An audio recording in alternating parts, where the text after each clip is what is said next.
안녕하세요. 오늘은 한국 민법 총칙 조문 몇 가지를 좀 깊이 들여다볼까 합니다. 네, 법조문 하면 왠지 어렵고 좀 딱딱하게 느껴지실 수 있는데 사실 우리 일상 속 약속이나 권리 이런 것들의 기본 규칙이거든요. 맞습니다. 그래서 오늘 저희가 그 핵심 원칙들 또 흥미로운 내용들만 쏙쏙 뽑아서 여러분께 꼭 필요한 정보 중심으로 한번 풀어보겠습니다. 좋습니다. 특히 어떤 부분들을 좀 중점적으로 볼까요?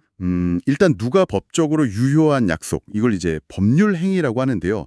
이걸 할 수 있는 자격이 있는지. 아, 가격이요? 네. 그리고 어떤 약속은 아예 처음부터 효력이 없거나 나중에 취소될 수도 있거든요. 그런 경우들을 좀 살펴볼 거고요. 네네.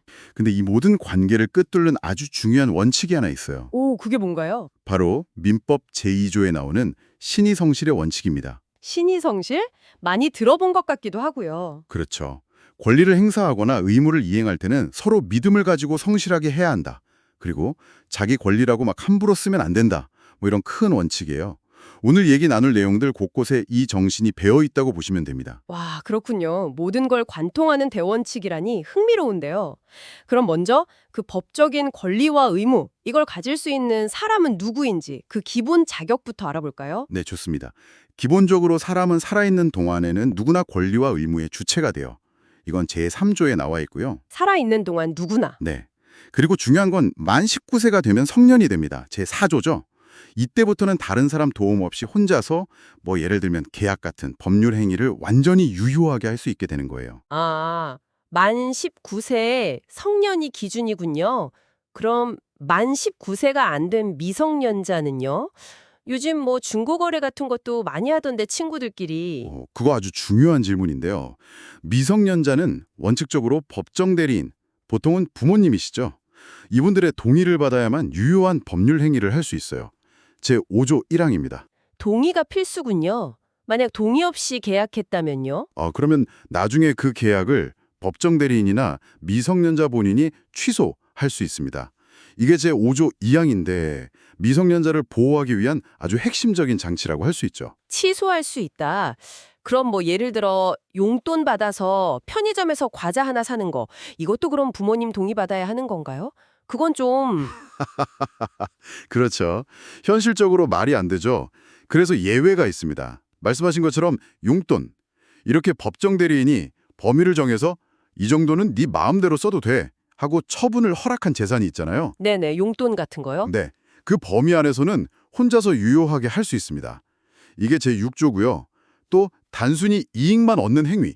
뭐 예를 들어 누가 공짜로 선물을 준다거나 하는 건 동의 없이도 가능해요. 제5조 1항 단서에 있습니다. 아, 그렇군요. 다행이네요. 허락받은 특정 영업, 이것도 아까 말씀하셨죠? 네, 맞아요.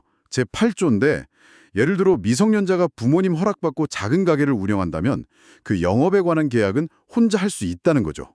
알겠습니다. 미성년자는 그렇고 성인 중에서도 질병이나 노령 때문에 혼자서 판단하고 일을 처리하기 좀 어려운 분들도 계시잖아요. 네, 맞습니다. 그런 분들을 위한 제도가 바로 후견 제도입니다. 후견이요? 네. 사무 처리 능력이 지속적으로 부족하다. 그러면 성년 후견. 좀 부족하다 싶으면 한정 후견. 또 일시적이거나 특정 사무에만 도움이 필요하면 특정 후견. 이렇게 종류가 있고요. 가정법원이 심판을 통해 결정하게 됩니다. 아, 법원이 개입하는 거군요. 네. 본인이나 가족 등이 청구할 수 있고요. 그럼 이런 후견이 시작되면 뭐 계약 같은 거 할 때 달라지는 점이 있겠네요, 당연히. 그럼요. 예를 들어 피성년 후견인, 그러니까 성년 후견을 받으시는 분이 한 법률 행위는 원칙적으로 취소할 수 있어요. 제10조 1항입니다. 아, 이것도 취소군요. 네. 다만 뭐 마트 가서 식료품 사는 것처럼 일상생활에 꼭 필요하고 그 대가가 과하지 않은 행위는 예외적으로 혼자 할 수 있도록 보호해줍니다. 제10조 4항이에요. 그렇군요.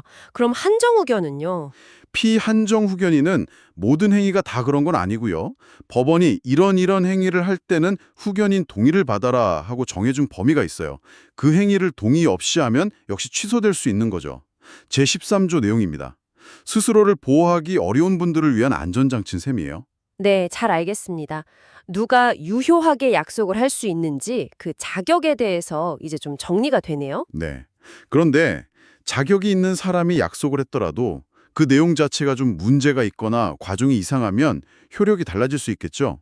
그렇죠. 당연히 그렇습니다. 어떤 경우에 약속이 무효가 되거나 취소될 수 있는지 이것도 좀 짚어주시죠. 대표적인 게 제103조 반사회 질서의 법률 행위입니다. 반사회 질서? 네. 이건 계약 내용 자체가 선량한 풍속이나 사회 질서에 어긋나는 경우예요. 예를 들면 범죄를 저지르기로 약속한다거나 그런 건 당연히 처음부터 무효입니다. 효력이 아예 없어요. 법이 보호해줄 가치가 없는 약속이군요. 정확합니다. 여기서도 아까 말씀드린 신의 성실 원칙, 그 큰 틀에서 벗어나는 건 용납 안 된다는 걸 볼 수 있죠. 그런데요. 제104조 불공정한 법률행위 이것도 비슷한 맥락인가요? 네, 좀 더 구체적인 경우인데요. 상대방이 아주 어려운 처지, 이걸 궁박이라고 하거든요. 또는 너무 경험이 없거나 경솔한 상태인 걸 이용해서 너무 심하게 불공정한 내용으로 계약을 맺는 거예요. 이것도 무효입니다. 와, 정말 필요한 조항 같아요. 약자의 상황을 악용하는 걸 막는 거니까요. 맞습니다. 아주 중요한 조항이죠. 또 약속할 당시의 의사표시, 그러니까 그 마음의 결정 자체에 문제가 있었던 경우도 있어요. 마음의 결정이요? 네. 예를 들어 계약 내용의 아주 중요한 부분에 대해서 뭔가 크게 착각하고 있었다면 이걸 착오라고 하는데요. 제109조에 따라 그 계약은 취소할 수 있습니다. 아, 착각하고 계약했으면 취소할 수 있다. 네. 근데 주의할 점은 그냥 사소한 착각이거나 아니면 본인 잘못이 너무 크다. 이걸 중대한 과실이라고 하는데 그러면 취소가 안 될 수도 있어요. 그렇군요. 그럼 만약에 속아서 계약했거나 협박당해서 어쩔 수 없이 도장 찍었다면요. 아, 그건 당연히 문제가 되죠. 그게 바로 사기나 강박에 의한 의사표시인데요. 제110조에 따라서 역시 취소할 수 있습니다. 당사자의 진짜 의사를 보호하기 위한 거예요. 네. 아까부터 무효랑 취소라는 말이 계속 나오는데 이게 다른 건가요? 네. 아주 중요한 차이점입니다. 무효는요, 그냥 처음부터 아무 효력이 없는 거예요. 아예 성립 자체가 안 된 것처럼 취급되는 거죠.